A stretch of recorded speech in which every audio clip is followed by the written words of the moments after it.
warahmatullahi wabarakatuh. Waalaikumsalam warahmatullahi wabarakatuh. Alhamdulillah. Alhamdulillahi rabbil alamin. Wa bihi nasta'inu ala umurid dunya waddin. Ashhadu an la ilaha illallah wa ashhadu anna Muhammadan abduhu wa rasuluh. Allahumma salli ala sayyidina Muhammad wa ala alihi wa sahbihi ajma'in. Amma ba'd. Faqad qala Allah subhanahu wa ta'ala fi kitabil karim wa huwa asdaqul qailin. A'udzu billahi minasy syaithanir rajim. Bismillahirrahmanirrahim. Ya ayyuhalladzina amanu taqullaha haqqa tuqatih wa la tamutunna illa wa antum muslimun. Wahai orang-orang yang beriman, bertakwalah kalian kepada Allah dengan sebenar-benarnya takwa, dan janganlah kalian mati kecuali dalam keadaan beragama Islam. Ayat ini Jumat dibacakan khatib. Berarti ayat ini penting. Kalau di komplek pengayoman ini ada pengumuman dari pemerintah yang harus diulang-ulang tiap pekan, berarti pengumuman itu penting. Ayat ini Jumat dibacakan, berarti ayat ini penting. Dan rasa-rasanya ayat ini susah diterima akal sehat. Jangan kamu mati. Berarti mati kau yang ngatur. Jangan mati ya. Berarti mati mau-mau. Mati mau atau tidak, tiba saatnya pasti mati. Orang kaya, orang miskin, raja-raja, rakyat biasa, tentara, mati. Mana tentara tuh? Semua mati. Berarti yang jadi masalah bukan mati. Yang jadi masalah illa wa antum muslimun. Kecuali kau mati dalam keadaan beragama Islam. Berarti ada orang Islam, agamanya mengakunya Islam, tapi matinya belum tentu Islam. Siapa mereka? Contoh aja nih, contoh, jangan marah, contoh saja. Anak sekolah dikejar sama polisi. Sikat. Kenapa kau melanggar? Kau dari ini rambu-rambu. Saya lihat Pak. Kenapa kau langgar? Saya tidak lihat Bapak. Kenapa kau tidak lihat saya? Bapak sembunyi di tikungan. Mana surat-suratnya? Lengkap. Mana STNK? Lengkap. Semua lengkap. Saya tilang kau. Kenapa Bapak tilang saya? Kau pembohong. Maksudnya apa? Itu motormu Honda, kenapa pakai jaket Yamaha? Dia buka lah, itu kasihan jaketnya. Masih saya tilang kamu. Kenapa Bapak tilang saya? Saya tidak suka lihat mukamu. Kayaknya jangan musuhin polisi. Bu. Bu. Kalau hilang motor siapa yang cari? Polisi. Adek, bapak-bapak, rumah dirampok, anak dibunuh, istri diperkosa, harta dijarah. Bapak cari siapa? Polisi. Pak Imam, udah ketemu, siapa kita cari? Polisi. Makanya jangan musuhi polisi. Dan saya yakin acara ini bisa berlangsung karena polisi tidak larang. Coba kalau polisi larang, tidak bisa kita ceramah. Iya toh? Makanya jangan musuhi polisi. Pun kalau ada polisi yang minta-minta uang di jalan, itu polisi film India. Polisi Indonesia. Polisi beleng-beleng. Polisi beleng-beleng gitu. Wa qala idzan bismillahirrahmanirrahim. Ya ayyuhalladzina amanu dukhulu fis-silmi kaffatan wa la tattabi'u khutuwatis syaitan innahu lakum aduwwum mubin. Wahai orang-orang yang beriman, masuklah engkau ke dalam Islam secara sempurna, bukan Islam pencitraan, bukan Islam karena pilpres, bukan Islam karena pilkada, tapi Islamlah secara benar. Wala tattabi'u khutuwatis syaitan, dan janganlah engkau ikuti langkah-langkah setan, karena sesungguhnya setan itu musuh yang nyata bagi kalian. Musuh kalian bukan polisi, Musuh polisi bukan ulama, musuh tentara bukan ulama, musuh ulama bukan polisi. Musuh kita adalah setan, di mana setan itu musuh yang nyata bagi kalian. Dan ketika kita ceramah seperti ini, jangan pikir tidak ada setan di tengah-tengah kita. Ada setan, bukan pocong, bukan uka-uka, tapi apa setan yang ada di tengah-tengah kita bentuknya handphone. Dengan ceramah dulu bos. Jauh-jauhnya saya dari Sulawesi kok tidak dengar ceramah aku nenek. Kasihan sudahlah, simpan dulu HP-nya. Ibu-ibu yang pegang HP selama saya ceramah, saya doakan suaminya kawin lagi. Makanya simpan dulu HP, simpan dulu. Ayo bu, simpan dulu HP. Bapak-bapak minta tolong simpan dulu HP, simpan dulu ya. Bisa? Simpan dulu HP, simpan. Selama bapak pegang HP, pasti bapak tidak konsentrasi dengan ceramah. Pasti dilihat HP-nya. Ya, tolong, bisa? Yang itu tidak pakai masker, pakai maskernya. Ya, bagus pakai masker, udah kelihatan hidung PC.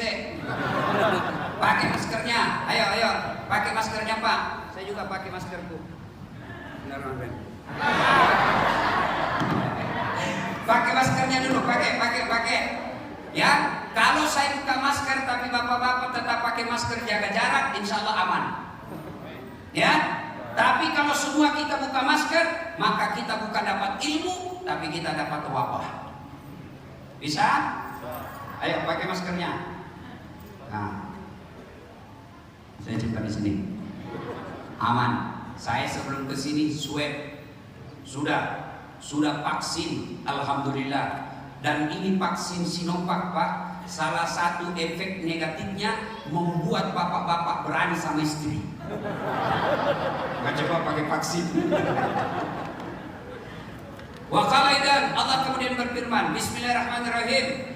Innallaha wa malaikatahu yusalluna 'alan nabi. Ya ayyuhalladzina amanu sallu 'alaihi wa sallimu taslima. Sesungguhnya Allah dan para malaikatnya bersalawat kepada Rasulullah Muhammad sallallahu alaihi wasallam, maka wahai orang-orang yang beriman, bersalawatlah kalian kepada Rasulullah dengan sebaik-baik salawat. Suatu kali Nabi lagi duduk-duduk dengan malaikat Jibril. Tiba-tiba Nabi melihat Pak, ada malaikat 1 juta jari-jarinya. Bapak-bapak berapa jari-jarinya? Berapa? Cacat dong. 20. Ada kaki. Ini malaikat 1 juta jari-jarinya. Nabi kagum dan bertanya, Jibril, malaikat apa gerangan itu? Banyak betul jari-jarinya. Jibril menjawab, itu malaikat yang Allah tugaskan mencatat air ketika hujan. Ada yang bisa catat air hujan? Enggak. Kenapa? Kenapa Ibu? Biar banyak kalau jatuh satu-satu. Bisa dicatat. Ini banyak jumlahnya barang-barang jatuhnya dan kencang. Mana bisa dihitung? Lalu Nabi penasaran bertanya, wahai malaikat, apa betul kau mampu mencatat air ketika hujan? Ya, kucatat yang jatuh di laut, kucatat yang jatuh di darat, kucatat yang jatuh di gunung. Semua aku catat ya Muhammad. Tidak setetes pun yang tidak aku catat, maka aku sibuk mencatat ini.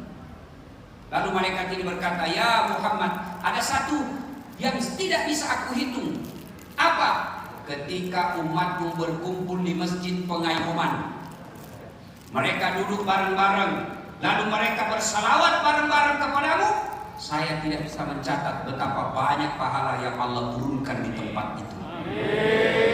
Kalau bapak-bapak tidak bisa memperbanyak amal dengan puasa Senin Kamis, ibu-ibu tidak bisa memperbanyak amal dengan tadarus khatam tiap 1 juz 1 hari, tidak bisa memperbanyak amal dengan tahajud, tidak bisa memperbanyak amal dengan bangun musholla dan masjid, maka perbanyak amal. Caranya ketika berkumpul seperti ini, bersalawatlah kepada Rasulullah. Maka saya mau dengar ini salawatnya majelisnya ini. Bisa? Saya mau dengar mana lebih kencang suara ibu-ibu dengan bapak-bapak. Bisa? Nah, bapak-bapak diam dulu, ibu-ibu dulu. Nih Bu, jangan mau kalah sama ini bapak-bapak. Ayo salawat bareng-bareng, ikut sama saya Bu. Sholatullah. Kencang Ibu. Ala Toha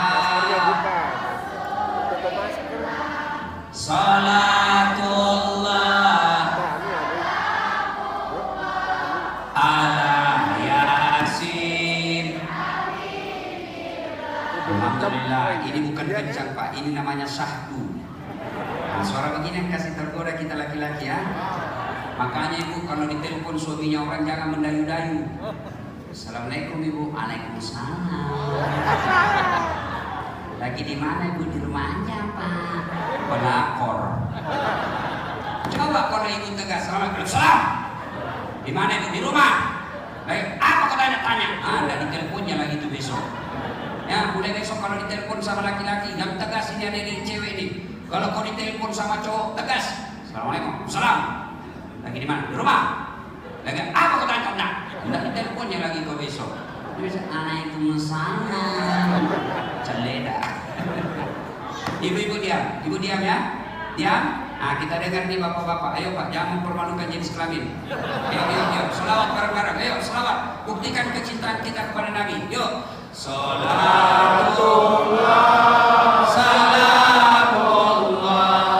Ala Toha Rasulillah. Salatullah.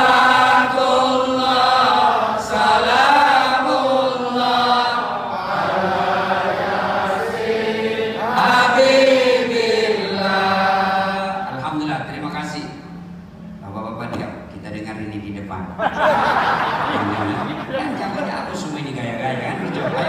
Ayo. Yang kedua ya. Sholat. Ini mau kawin lagi. Ayo bareng-bareng semua. Sholatullah, salamullah, ala Toha Rasulillah. Sholatullah, salamullah, ala Yasin Habibillah. Alhamdulillahirabbil alamin. Bapak Ibu, saudara-saudara sekalian, teristimewa Ketua Takmir Masjid yang paling rapi malam ini, pakai jas, pakai sarung, BHS, rapi, kayak mau pergi pengantin. Khusus pula yang saya hormati Bapak Haji Yasin, menjadi sebab saya bisa datang ke tempat ini. Insya Allah semua dirahmati dan disayangi Allah. Saya tidak bisa menyebut nama Bapak satu demi satu, di samping karena keterbatasan waktu. Juga kalau saya sebut semua namanya Bapak satu demi satu, saya tidak ceramah tapi ngabsen. Ibu bapak, saudara-saudara sekalian, kita memperingati Isra dan Mi'raj 1400 tahun yang lalu. Tepatnya tahun ke-8 Rasulullah menjadi Nabi. Terjadilah peristiwa yang sangat spektakuler. Yang peristiwa ini sejarah tidak pernah akan terulang. Sekali aja terjadi sepanjang dunia ini. Peristiwa spektakuler itu tak lain adalah diperjalankan seorang manusia pilihan dari Masjidil Haram di Mekah ke Masjidil Aqsa di Palestina, lalu naik ke langit, 1 sampai ke 7 ke Sidratil Muntaha, ketemu dengan Allah, setelah itu kembali ke muka bumi. Kenapa peristiwa ini spektakuler? Karena perjalanannya sangat jauh, sementara waktu yang ditempuh sangat ringkas. Hukum fisika mengajarkan semakin jauh perjalanan, semakin lama waktu yang dibutuhkan. Tapi kejadian Isra dan Mi'raj ini, perjalanannya jauh melintasi langit, tapi waktunya sangat ringkas. Al-Quran mengatakan lailam. Apa itu lailam? Sebagian malam saja, tidak cukup satu malam. Namanya satu malam, dari maghrib sampai subuh, itu satu malam. Tapi Al-Quran menjelaskan lailam, sebagian malam saja, tidak cukup satu malam. Makanya Nabi ketika ceritakan kejadian Isra Mi'raj ini, beliau kumpulkan kaum manusia pada waktu itu. Ayuhan nas, wahai manusia, semalam saya pulang dari Palestina, naik ke langit, hari ini ada lagi di Mekah. Dia bilang, Abu Jahal, gila kau Muhammad, mana bisa? Kenapa? Saat itu dari Mekah ke Palestina saja, waktu itu dari Mekah ke Palestina, kendaraan paling cepat waktu itu namanya onta. Berapa lama dibutuhkan? tentukan Pak dari Mekah ke Madinah. Waktu itu Mekah ke Palestina 1 bulan pergi. Pulang 2 bulan. Berarti PP 2 bulan. Nabi tidak cukup setengah malam, maka orang tidak masuk akal.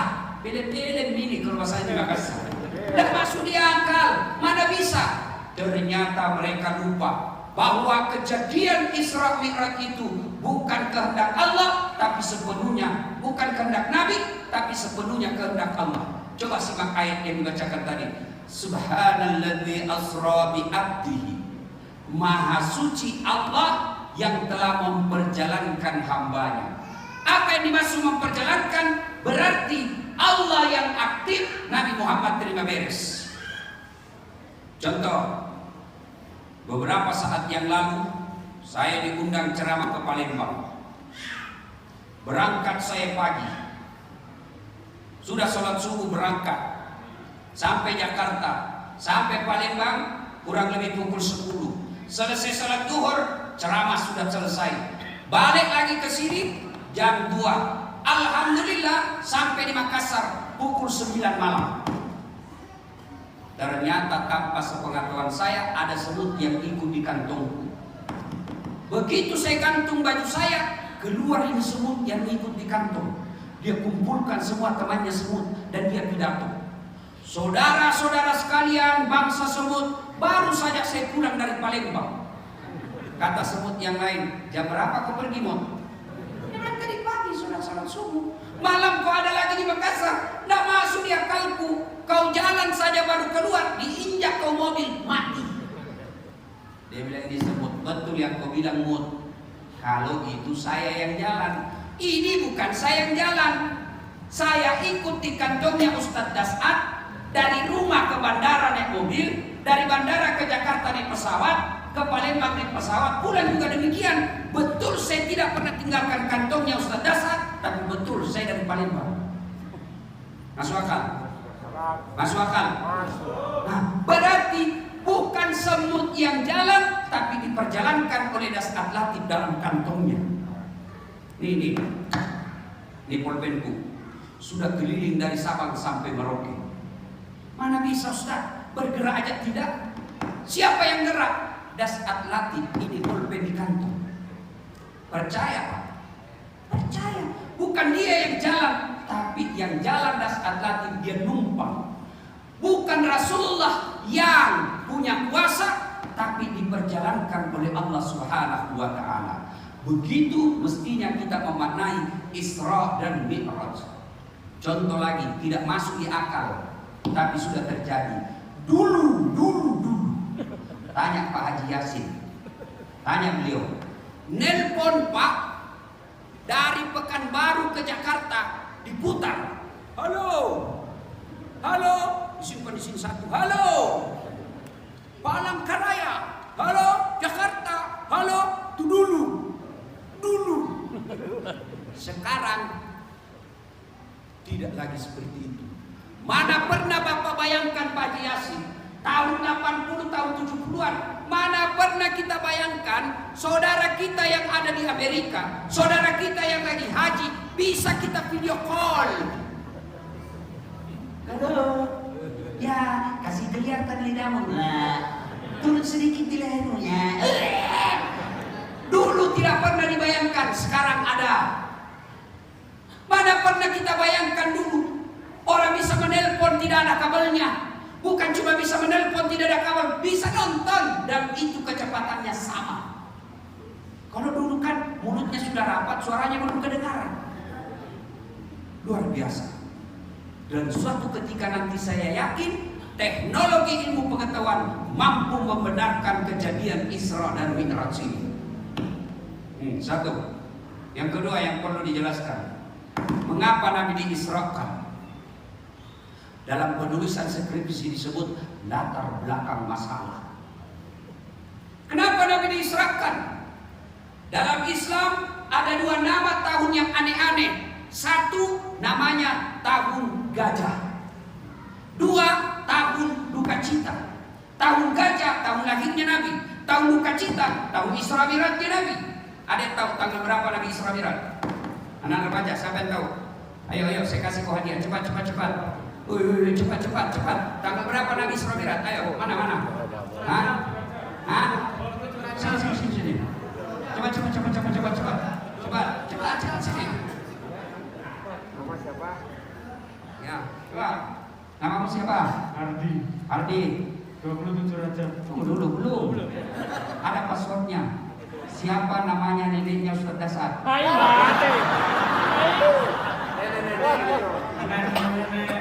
Yakti. Ya, ini pintar. Pokoknya kau jawab saja benar atau tidak urusan. Tanggal berapa Nabi? 27 Rajab. Alhamdulillah. Kau dapat hadiah. Silakan. Beda rasanya uang Ustaz dengan uang Kapolres. Ya. Nabi Isra dan Mi'raj tanggal 27 Rajab. Makanya kita dulu waktu kecil kita tahu kenapa ibu saya nyanyi 27 Rajab Nabi Muhammad diisrakan dari Masjidil Haram ke Masjidil Aqsa. Itu lagunya ibu dulu. Masuk Maulid menyanyi lagi pada zaman dahulu kala, pada zaman jahiliyah lahirlah seorang Rasul yang terakhir dan mulia. Saya tanya namanya, siapa namanya Mak? Nabi Muhammad namanya. Ibunya siapa? Siti Aminah ibunya. Bapaknya siapa? Abdullah nama ayahnya. Di mana tinggal? Tangerang atau Jakarta? Madinah tempat tinggalnya. Terus setelah dewasa diangkat menjadi Rasul. Siapa yang angkat? Ketua Takmir atau Pak Desa? Oleh Allah yang kuasa. Allah itu siapa Mak? Pencipta alam semesta. Itu lagunya ibu dulu. Tidak ada banyak stalinnya. Dulu. Sekarang lagunya ibu apa? Putar ke kiri, nona. Putar ke kanan, ke bede. Apa itu putar kiri kanan. Cara mau polisi itu mah. Ya, 27 Rajab Nabi diisrakan. Kenapa? Nabi lagi duka. Kenapa beliau berduka? Ada dua orang yang mencintai dan dicintai Nabi meninggal wafat pada tahun yang sama. Siapa yang tahu? Siapa? Siapa? Ini bukan remaja. Kalian kecil-kecil. Ayo. Siapa? Oh, itu bukan remaja. Mana? Siapa yang meninggal? Siapa? Ham? Abu Bakar? Beleng-beleng. Siapa meninggal? Dua. Siapa? Khadijah, istri beliau, dan paman beliau Abu Thalib meninggal. Sehingga Nabi berduka. Dua orang ini mencintai Nabi dan wafat pada tahun yang sama, maka Nabi berduka. Maka disebut tahun duka cita. Begitu dukanya Nabi, sehingga Nabi pernah bersabda, barang siapa seorang istri meninggal dunia, lalu suaminya berduka terus mengenang kebaikannya, percaya bahwa itu salah satu tanda istri calon penghuni surga. Amin. Jadi kalau ibu-ibu lebih dulu mati, dia pasti mati. Ya? Begitu ibu mati, suaminya berkata, ya Allah, kenapa cepat sekali kau panggil istri? Inilah istriku yang paling aku sayang, meskipun geteknya bau. Tapi aku merindukannya ya Allah. Hilang separuh nafasku ya Allah. Ciri-ciri ibu penghuni surga. Tiap saat suaminya berduka, mengenang kebaikan-kebaikannya, ciri penghuni surga. Tapi sebaliknya, kalau ibu meninggal dunia, lalu suaminya masuk kamar berteriak, merdeka! Kawin lagi.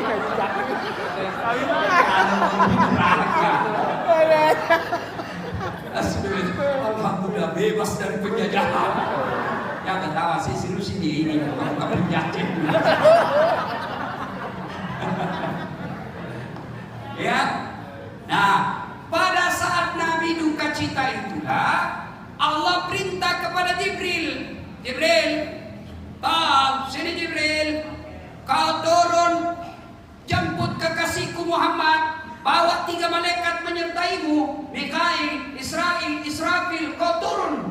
panggil Muhammad. Turun menghadap kepada Nabi. Waktu itu Nabi lagi baring-baring di rumah. Turun. Muhammad, ya Mas Bro, saya dapat perintah. Perintah apa? Menghadap kepada Sang Maha Pencipta. Kemana? Saya diperintah untuk menjemput kau naik ketemu dengan Allah. Maka mulailah diperjalankan dari Masjidil Haram di Mekah ke Masjidil Aqsa di Palestina. Hikmah pertama, Nabi dalam berduka, Nabi lagi bersedih, Allah kasih hiburan. Hiburannya apa? Bukan ke Ancol. Hiburannya apa? Bukan ke Taman Mini. Hiburannya apa? Bukan ke Singapura. Bukan. Kemana? Langsung ketemu dengan Allah Subhanahu wa Ta'ala. Nah, berjalan. Masjidil Haram, Masjidil Aqsa. Timbul pertanyaan mahasiswa saya, Ustaz, Nabi kan mau naik ke langit, ngapain lagi ke Masjidil Aqsa? Kenapa ke Masjidil Aqsa? Kan bisa dari Makkah langsung naik ke langit. Kan bisa dari Makkah langsung ke langit. Ngapain lagi ke Palestina? Bikin boros perjalanan. Allah jawab, linuriyahu min ayat. Allah ingin memperlihatkan sebagian dari tanda-tanda kebesaran Ka'bah. Itu tujuannya. Sepanjang perjalanan dari Palestina, dari Makkah ke Palestina, Allah memberikan perumpamaan kepada Nabi yang bagus kita jadikan pelajaran. Perumpamaan apa saja? Satu, Nabi melihat ada orang menanam biji. Tanam biji satu. Begitu ditanam langsung tumbuh. Begitu tumbuh langsung buah. Begitu berbuah langsung panen. Begitu panen muncul buah baru. Tanam langsung panen. Ada di sini Tangerang, Gagak, tanam langsung panen. Ada? Ada? Di kampungku gagal, tanam gagal panen. Nabi takjub kan? Tanam langsung panen. Mana ada? Nabi melihat, karena heran Nabi bertanya, ya Jibril, perumpamaan apa itu? Jibril menjawab, itulah umatmu yang rajin bersedekah ketika dia hidup di dunia. Maka bapak-bapak, Allah sudah sediakan lahan. Silahkan tanami lahan itu. Tanam, langsung panen. Apa lahannya? Pembangunan masjid. Di masjid kita, yang punya kuasa, tanam lahan itu dengan mempermudahkan tanda tanganmu untuk pembangunan masjid. Yang punya harta, tanam lahan itu dengan uangmu. Yang punya tenaga, tanam di situ dengan tenagamu. Gotong royong bersihkan masjid, bersihkan toilet. Yang tidak punya tenaga tapi dia cerdas, tanam amalmu di situ dengan ilmumu. Bangun ini dengan apa? Bikinkan website, bikinkan desain grafis yang baik dengan ilmumu. Saya bukan pejabat, saya tidak punya uang, saya tidak punya tenaga, saya tidak punya ilmu. Bantu masjid dengan cara apa? Diam. Ada orang pada pernah datang ke masjid, tidak pernah nyumbang, tidak pernah gotong royong, tapi ributnya kurang. Diam aja kau beli. Nah, sedekah ibu-ibu nih, yang ada harta. Ini yang punya emas. Kalau ibu meninggal, siapa yang pakai emasnya, Bu? Siapa? Siapa bilang anak? Istri kedua. Ya. Makanya sebelum terjadi itu sedekah. Ini adik-adik nih, kau punya uang belanja dikasih bapakmu 50.000, maka gunakan sedikit saja untuk bantu fakir miskin. Mau 5.000, Allah tidak lihat berapa jumlahnya, tapi Allah lihat ketaatanmu dalam menjalankan agama. Sedekah. Ya, Pak, di kompleks pengayoman ini ada enggak orang bangkrut gara-gara sedekah? Ada? Ustaz, itu ujung sana warna biru rumahnya, itu dulu kaya Ustaz. Hanya karena rajin sedekah dia jadi bangkrut. Tidak ada. Kenapa kita miskin? Karena kita malas bersedekah. Sedekah. Ibu, tidak bisa sedekah duit, sedekah sendal. Dari toilet ke pintu masjid, sedekah. Sendal jepit 10.000, tapi berapa kaki yang pakai, berapa pahala yang dapat. Ibu, di rumah ada baju. Karena ibu sudah semakin besar, baju yang 3 tahun lalu tidak dipakai lagi, jangan simpan di lemari, sedekahkan. Sedekah. Isra Mi'raj ini tidak ada faedah kalau besok masih tetap beli. Apalagi dilihat Nabi. Ada orang dilihat, kukunya terbuat dari tembaga api neraka. Dia cakar-cakar mukanya, dia makan bangkai orang mati. Dia cakar mukanya sakit, tapi dia cakar pula, lalu dia makan bangkai orang mati. Nabi lalu bertanya, ya Jibril, siapa pula itu? Jibril menjawab, itu umatmu yang suka cerita kejelekan orang lain. Inilah buser nanti di akhirat. Apa? Buser. Hah? Cocok, sudah cocok. Itulah itu. Nanti dia makan bangkai sesamanya manusia. Dan penghasilannya demi Allah, penghasilannya haram. Tuh, adik-adik yang suka bully, mentang berbeda akidah politik, berbeda pilihan pilpres, maki-maki, membuli, menghina, menceritakan kejelekan orang, demi Allah dia cakar-cakar mukanya. Ini negara kita ini tidak bisa baik-baik karena cebong sama kampret belum bisa move on. Pak Jokowi sudah akur sama Prabowo, kalian masih baku senggol. Tetanggaan pula. Main, mau baper dengan politisi. Politisi lain yang ngomong hari ini, lain lagi besok. Baru kau bela-bela sampai mati, goblok. Ya. Jangan cerita kejelekan orang. Ini terutama ibu-ibu nih. Nah, ini kalau duduk begini Pak, Gosip. yang lewat tuh. Apa? Saya aja tadi saya dengar ada yang gosip saya. Itu juga bajunya di YouTube.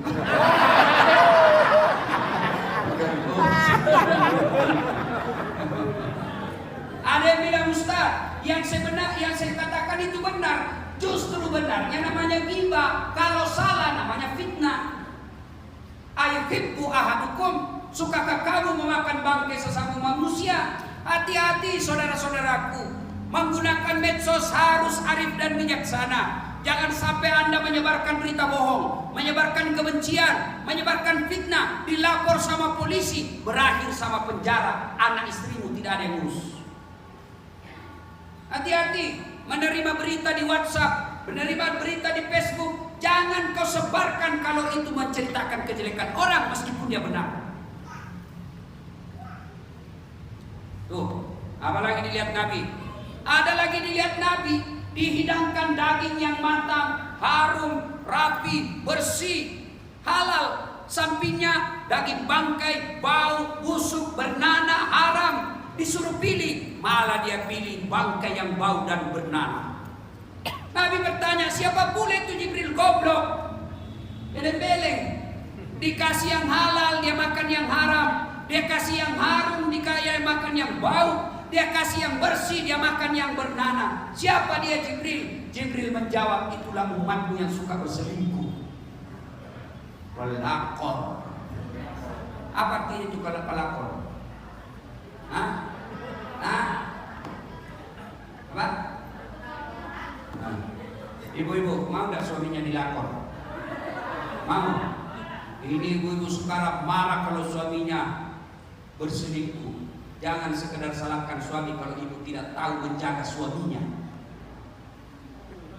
Betul Pak? Betul? Dengan ibu. Ibu marah kalau suami kawin lagi. Ibu marah kalau suami diurus sama perempuan lain. Mestinya ibu tahu diri, jaga suamimu. Menjaga suami itu bukan mengintimidasi. Setiap saat HP-nya diperiksa. Baru 1 jam suaminya pergi menelpon, video call. Itu bukan sayang, tapi itu mengintimidasi. Bagaimana cara menelpon suami? Jam 8 pagi kau telepon suamimu, Pak, jangan menghalalkan segala cara dalam cari nafkah. Jangan kau putus asa. Baru saja saya doakan kau dalam salat duhaku. Meskipun kau tidak sarjana, tapi Allah Maha Kaya. Dan aku telah meminta kepada Allah supaya Allah bukakan rezeki. Salam sayang selalu dari istrimu di rumah.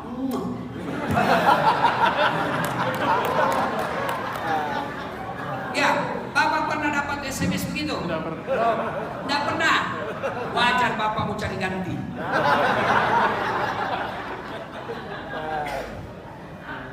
Duhur lagi, telepon lagi. Pak, sudah saatnya sholat dulu. Penghasilan Bapak tidak berkah ketika Bapak tidak sujud menghadap kepada Allah. Saatnya sholat dulu. Senang kita suami.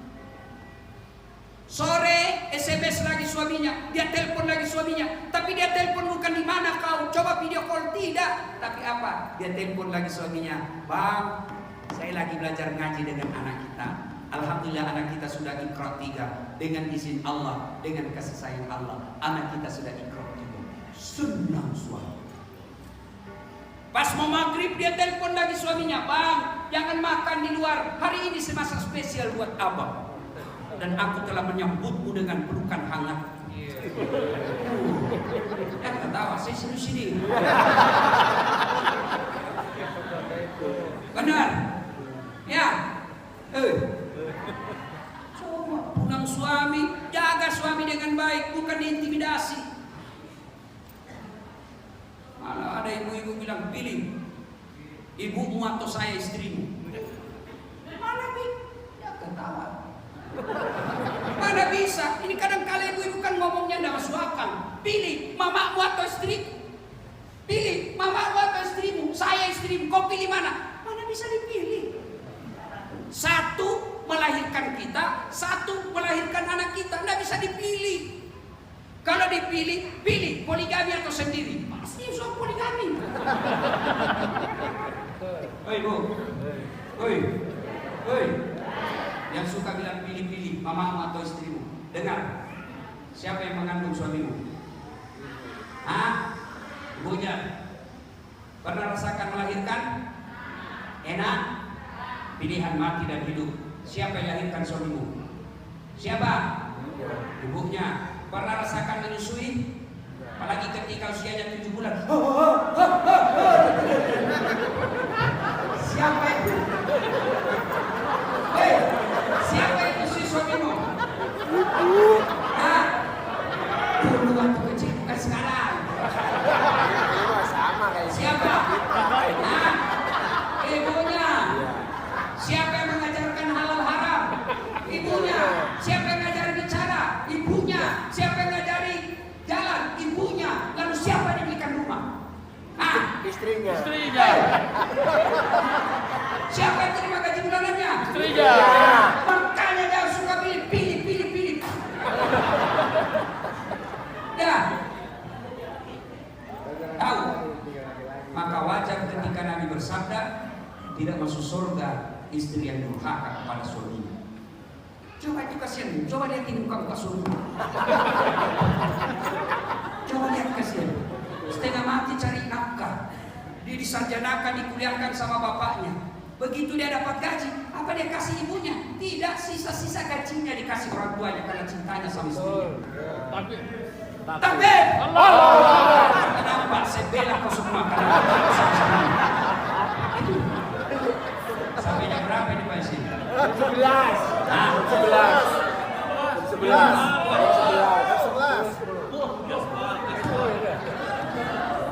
bisa sampai jam 12? Ya. Turun. Saya tidak bisa.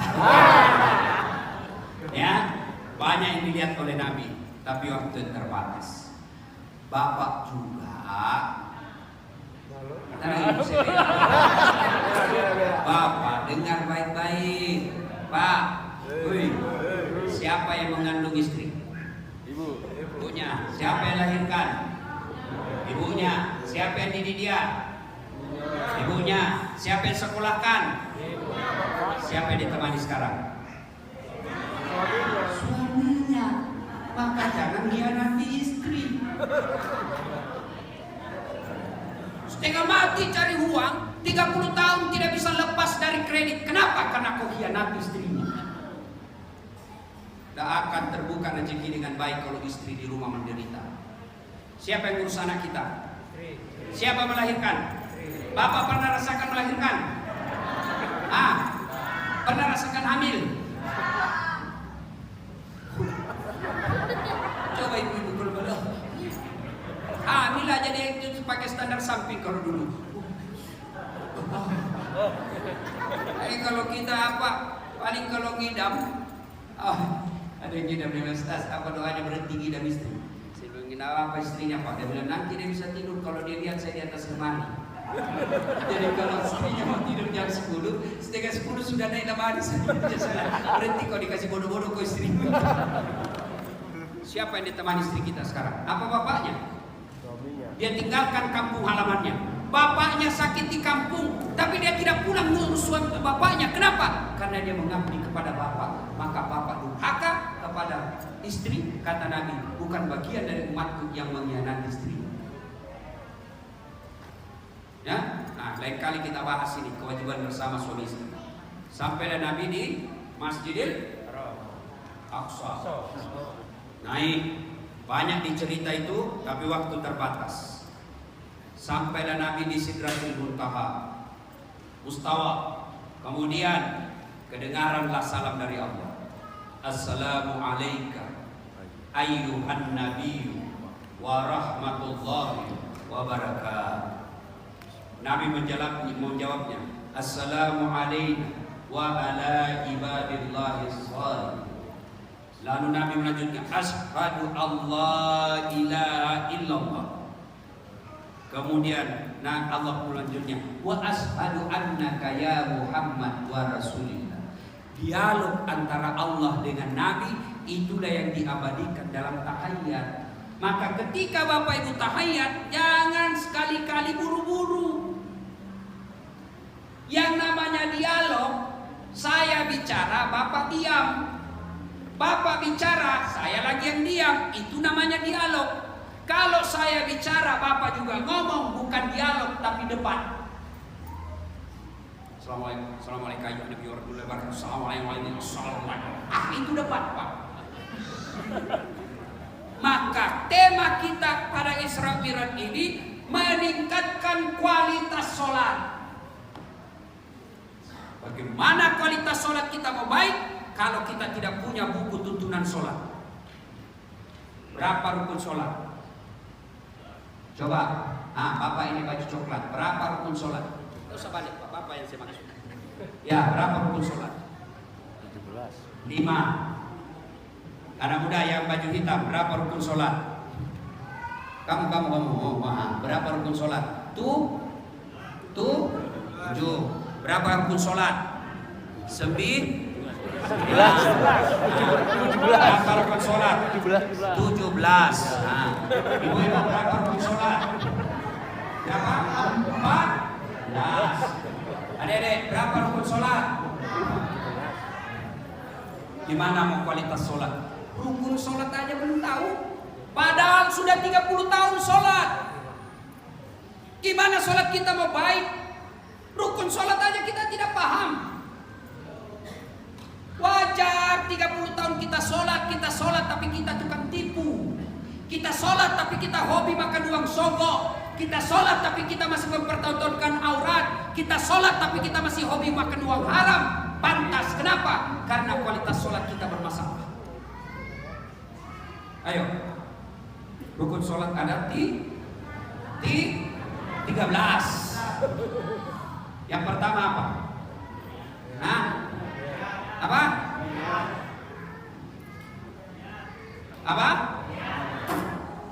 Pertama, berdiri bagi yang mampu.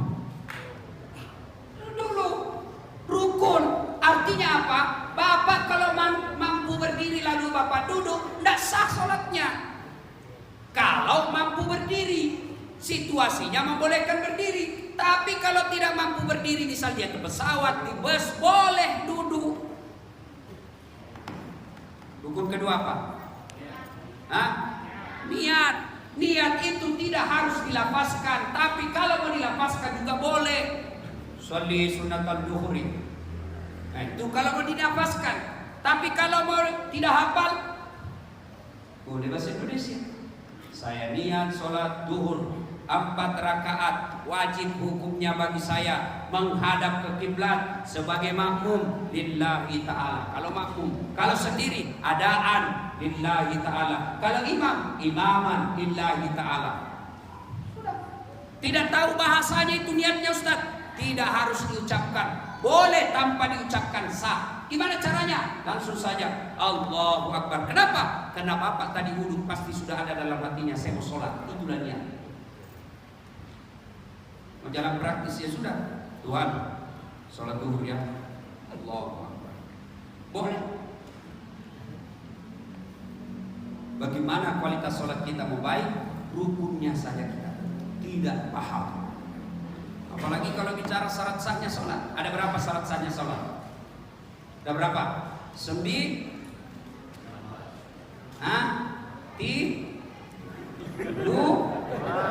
Subuh? Bingung. Makanya bagaimana kualitas sholat kita mau baik? Syarat sahnya sholat kita tidak tahu. Ada yang bisa sebutkan satu syarat sahnya sholat? Ayo. Ada yang bisa sebut satu? Ada yang remaja, saya kasih kau lagi hadiah. Ya, ayo. Cepat, 2 merah. Itu orang tua itu. Anak remaja. Ayo. Anak kecil tuh. Ayo, anak kecil. Rukun. Syarat sahnya salat. Ya. Wudu. Wudu. Mana ada remaja? Sini saya. Sini. Apa rukun sholat? Apa tadi sebut? Neneknya kiblat. Ini menghadap kiblat. Coba. Bapak. Artinya apa? Tidak sah sholat seseorang kalau dia tahu arah kiblat lalu dia tidak menghadap kiblat, batal sholatnya. Tapi boleh tidak menghadap kiblat ketika keadaannya tidak memungkinkan. Misal, bapak di atas pesawat, boleh. Di atas bus, boleh. Di atas perahu lagi mancing. Oh, kita lihat dulu matahari di mana terbenam. Sana, bapak menghadap ke sana. Sudah, Allahu Akbar. Tiba-tiba perahu goyang. Bapak udah segoyang-goyang. Nah, itu bapak saudara-saudara sekalian. Sholat diterima. Lalu begitu Nabi mau pulang, Nabi mengajukan proposal. Ya Allah, umatku ini kan pendek-pendek umurnya, kecil-kecil ya Allah, kasihlah keistimewaan. Lalu Allah berfirman, Muhammad, saya berikan kamu perintah sholat 50 kali sehari semalam. 50 kali sehari semalam. Gembira Rasul. Turun. Di langit pertama tidak ada masalah. Di langit kedua berikan masalah. Sampai ketemu dengan Nabi Musa. Nabi Musa berkata, ya Muhammad, apa oleh-oleh dari Allah untuk umatmu? Ya, saya diberita perintah sholat. Berapa kali ya Muhammad? 50 kali sehari semalam. Nabi Musa bilang, gak salah. Umatku aja besar-besar, gede-gede, gak mampu itu kalau 50. Coba naiklah, kau minta diskon. Naik. Ya Allah, terlalu banyak, mohon keringanan. Allah kasih, oke, 45. Turun, ketemu lagi Nabi Musa. Berapa Muhammad? Tinggal 45 mas bro. Masih banyak, naik lagi Nabi, dikurangi lagi 5. Setiap kali naik, dikurangi 5. Naik lagi, kurangi 5. Mondar mandir, terakhir tinggal 5. Nabi Musa, Muhammad, tinggal berapa? Tinggal 5. Masih banyak. Nabi berpikir, setiap kali saya naik, dikurangi 5. Sekarang tinggal 5. Kalau saya naik lagi, tidak ada saya dapat. Sudahlah, puasa sebentar dilihat. Ternyata, apa yang dikhawatirkan Nabi Musa benar adanya. Sekarang saja yang tinggal 5 Pak. Masih banyak yang hanya Jumat saja. Bagaimana seandainya jadi 50 kali semalam? Tidak ada lagi kesempatan menjadi pegawai. Begitu bangun, hayya 'alas shalah, sholat. Mau keluar rumah, hayya 'alal falah, sholat lagi. Naik mobil, hayya 'alas shalah, sholat lagi. Alhamdulillah. Meskipun tinggal 5, nilai keutamaannya tetap sama 50. Itu artinya apa? Allah Maha Pengasih dan Maha Penyayang. Nah, kembali tadi awal ceramah. Nabi dalam keadaan bersedih. Apa yang Allah berikan? Apa yang Allah berikan sebagai hadiah? Sholat. Artinya apa? Begitu ada masalah, dukakah kita, masalah ke rumah tangga kita, masalah ke pekerjaan kita, maka gunakan sholat sebagai solusi. Ada tidak ada masalahnya di sini? Ada orang yang tidak ada masalah di sini? Malah muka-muka pun masalah saya lihat semua ini. Tidak usah dulu pekerjaan, di rumah saja. Rumah tangga, masalah kesetiaan. Ada orang terpenuhi rumahnya, bagus, tiap kamarnya ber-AC, kendaraannya sesuai jumlah keluarga, bagus dia punya rumah, mewah dia punya interior, tapi apa masalahnya? Suaminya tidak setia, istrinya juga selingkuh. Ada lagi rumah tangga setia suami istri, setiap dia ketemu selalu panggil sayang, sayangku. Tapi hati-hati bu, kalau suami tidak pernah mengucapkan salam, sayang, tiba-tiba sebut sayangku. Ada cerita, profesor sudah pensiun, setiap dia panggil istrinya, sayangku, ada tamu, sayangku, bikin air panas, sayangku, tolong kasih handuk. Didengar sama cucunya, ih romantis betul kakek. Setiap panggil nenek sayang, dia panggil nenek, anak cucunya, jangan kau ribut nak. Kenapa nek? Saya lupa namanya nenekmu.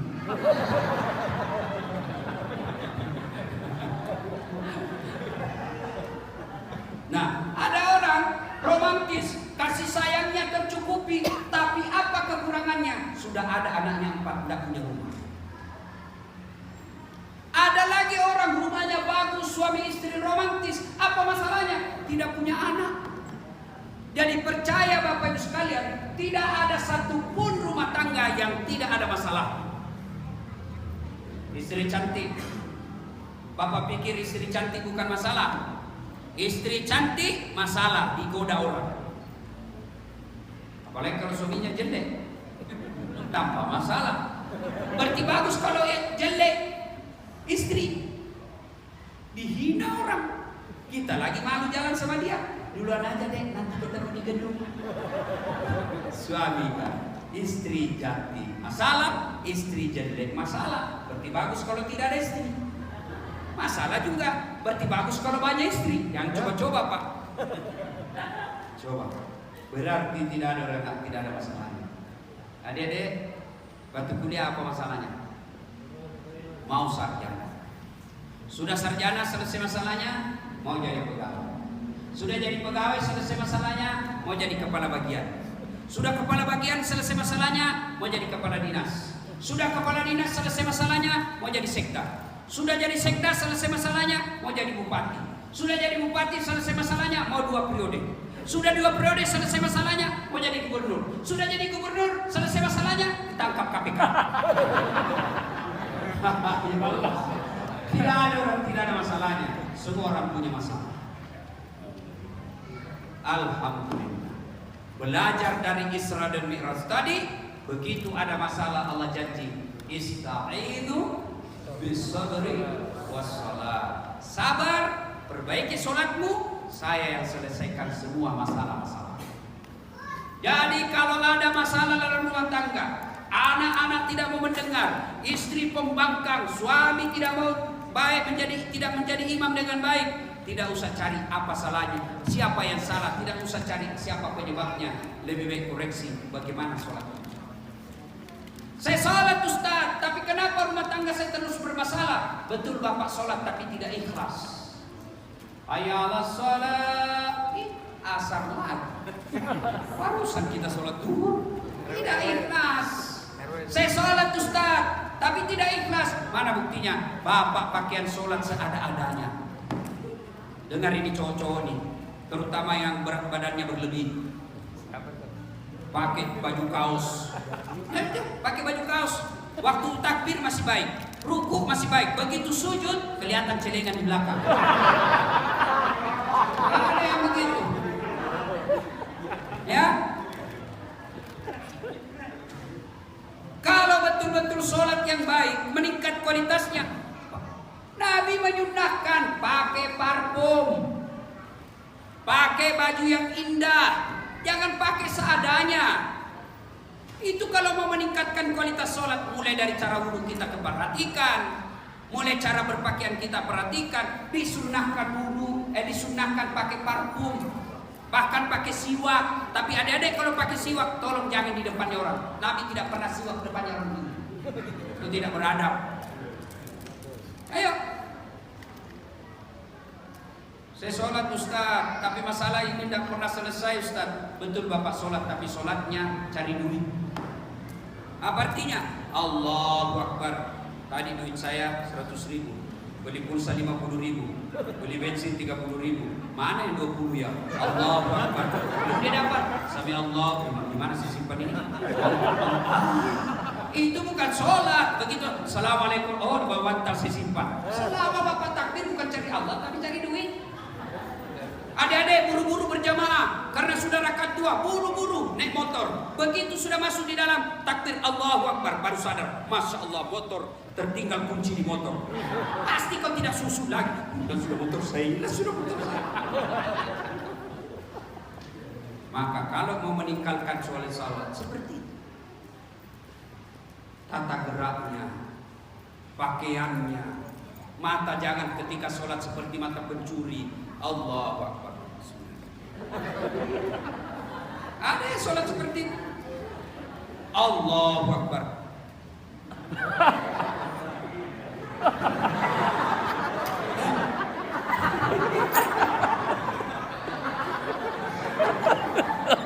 Gak sholat itu, gak sholat. Ya kan?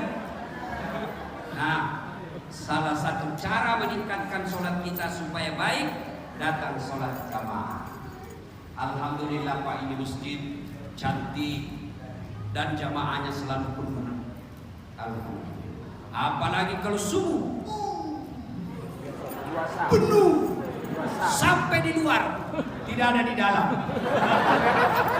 Yang di dalam yang sudah pensiun. Akhirnya subuh lomba batu. Kalau subuh coba itu masjid kalau subuh. Ya, kenapa orang malas berjamaah ke masjid? Satu, manajemen masjid tidak bagus. Apa yang maksud manajemen masjid tidak bagus? Coba lihat sound sistemnya story. Allah.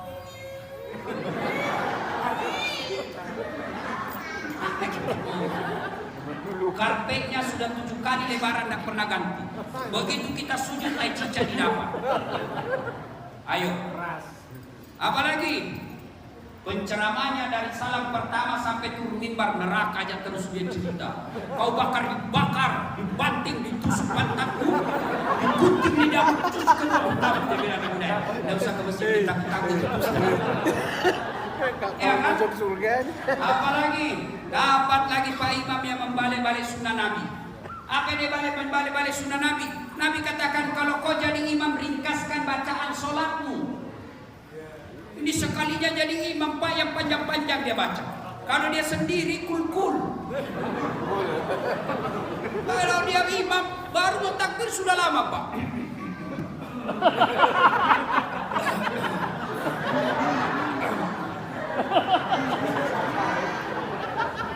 Gapar. Kata Nabi kalau kau jadi imam, ringkaskan bacaan sholatmu. Itulah sebabnya imam sebelum angkat takbir sunnah kau menghadap ke belakang. Sholat terjadi rahimahullah. Oh banyak pensiun. Hati-hati jangan bikin panjang, kau siksa orang tua.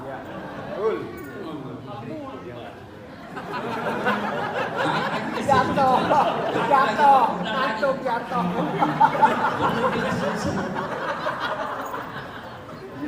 Dia siksa orang tua. Besok ketemu dia bilang tidak mau lagi saya ke masjid. Dia minta saya ke situ.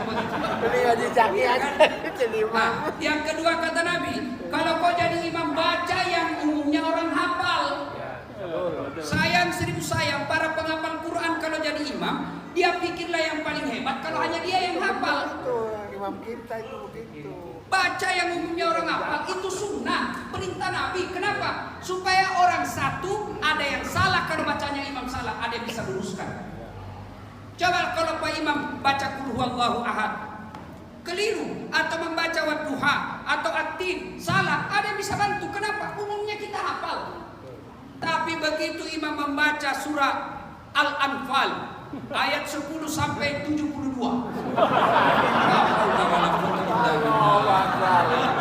Dia khusyuk dengan bacaannya, kita khusyuk dengan hayalan.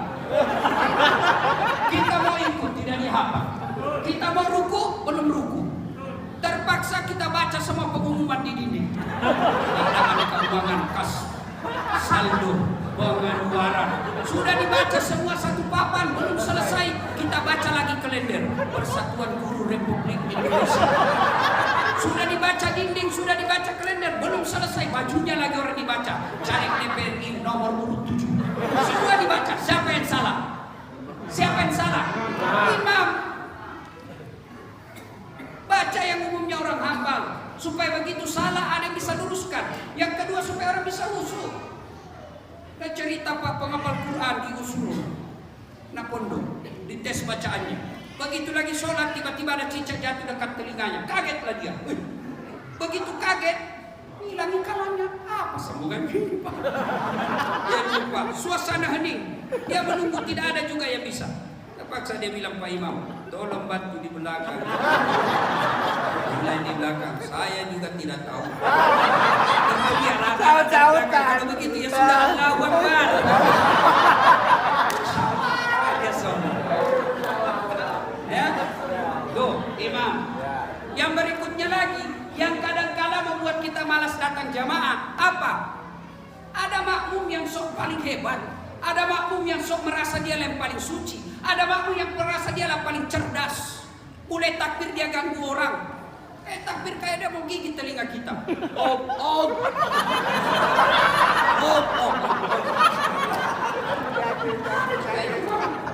Kayak dia lah paling soleh dalam masjid. Baca Fatihah kayak dia gigit telinga kita. Sumpah.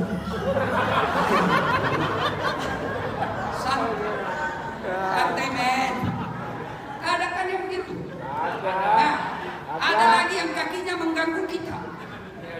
Nyari selah pinggir. Dikasih pindah lagi. Pindah. Sekarang menurut karena dia kita jangan. Ayo, saya tanya kenapa kau kasih begitu? Supaya rapat sah. Kalau rapat mau sah, mau dirapatkan bukan jari-jari kaki yang disentuhkan, tapi apa? Bahu. Kalau jari-jari kaki boleh, tapi tanya dulu di sampingmu, Pak, bolehkah jari-jari kaki saya merapat? Kalau dia bilang jangan deh, kau ganggu saya. Karena saya rasakan Pak, kasih pindah dia kasih pindah lagi. Saya kasih pindah lagi, dia kasih pindah lagi. Akhirnya puncak ini. Ya. Nah, ibu bapak, saudara-saudara sekalian, makna dari sholat jamaah seperti itu menunjukkan bahwa kita tidak boleh mengganggu tetangga. Bapak khusus sholat, tapi ganggu tetangga, bukan bapak orang baik. 5 waktu sholat di masjid, belum azan sudah ada di masjid, zikir paling terakhir keluar, tapi sebelah kanan rumahnya dia musuh gara-gara got, sebelah kirinya dia musuh gara-gara apa? Pilaran ternaknya. Depan rumahnya dia musuh gara-gara parkirnya, belakang rumahnya dia musuh gara-gara comberannya. Orang seperti ini sia-sia ibadah. Itu makna dari salat jamaah, jangan kau ganggu orang. Salat aja tidak boleh diganggu, apalagi tetangga. Maka Nabi jelaskan, hayrun nas anfa'uhum, paling baik di antara kalian yang paling banyak manfaatnya buat orang lain. Ibu bapak saudara-saudara sekalian, pada akhirnya Isra Mi'raj ini sesungguhnya perintah Allah untuk mendirikan sholat. Tidak ada gunanya semua ibadah yang bapak lakukan. Puasa lengkap, membangun masjid, sama tetangga baik, zakatnya cukup, tapi tidak sholat, diajak bertobat yang tidak mau, Imam Syafi'i menghukumnya. Orang yang tidak sholat disuruh bertobat dan tidak mau tetap tidak mau sholat, Imam Syafi'i menjelaskan ketika dia wafat jangan kau sholat. Imam Syafi'i. Nah, ibu bapak saudara-saudara sekalian, banyak yang ingin kita sampaikan, tapi waktu jualah yang membatasi. Kalau pada akhirnya pemerintah mengajak kepada kita untuk vaksin. Kalau seluruh masyarakat Indonesia sudah vaksin, lalu virus ini sudah beredar, sudah mampus, sudah tidak ada lagi peredaran dan penularan, apakah Bapak tidak merindukan sholat jamaah di masjid, tarawih di masjid, sholat Jumat tidak lagi dibatasi, bersilaturahmi, berjabat tangan? Tentu kita rindu. Karena kita rindu, maka vaksinlah. Dan alhamdulillah tidak dibayar. Bilang ini Ustaz, ini hanya akurasinya apa sih istilahnya itu cuma 65%. Kalau Bapak cari yang sempurna, bukan manusia punya ciptaan, tapi Allah punya ciptaan. Maka vaksin. Inilah bangsa Indonesia paling repot diurus. Waktu tidak ada vaksin teriak-teriak, mana uang? Beli dong vaksin. Sudah datang vaksin apa? Dia bilang ini palsu. Sudah dibuktikan sama BP POM, dia bilang lagi tidak halal. Sudah keluar stiker halal, dia bilang lagi minta Jokowi dulu yang disuntik. Sudah Jokowi disuntik, dia bilang lagi tidak masuk jarumnya. Masyarakat kita, ya, vaksin. Jangan termakan hoax. Vaksin adalah bagian ikhtiar kita untuk menghindari dan memutuskan mata rantai penularan COVID. Nanti mati, orang bukan vaksin yang membuat kita mati. Bukan COVID yang membuat kita mati, tapi karena ajal telah menjemput. Jangankan Bapak divaksin, Bapak tidur saja tidak gerak-gerak, tiba saatnya ajal pasti mati. Maka vaksinlah. Itu bagi orang yang berakidah benar, dia tidak ragu vaksin. Vaksin ini upaya kita untuk memutus mata rantai supaya kita bisa lagi beribadah dengan baik di masjid. Ibu bapak saudara-saudara sekalian, banyak yang kita ingin sampaikan, tapi waktu jualah yang membatasi kita.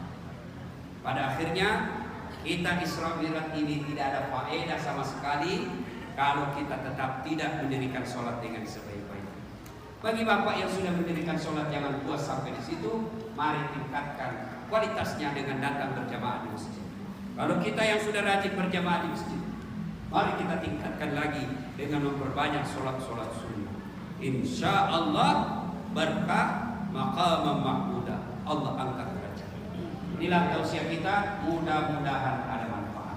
Terima kasih kepada Bapak Ibu sekalian. Mudah-mudahan kehadiran kita, langkah-langkah kaki kita menjadi amal-amal penghapus dosa dan penambah amal-amal timbangan akhirat kelak.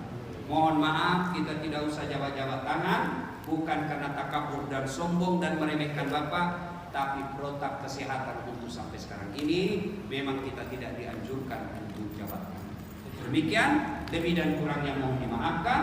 Nur wal kalam ya misrur billahi fi sabilil haq. Assalamualaikum warahmatullahi wabarakatuh.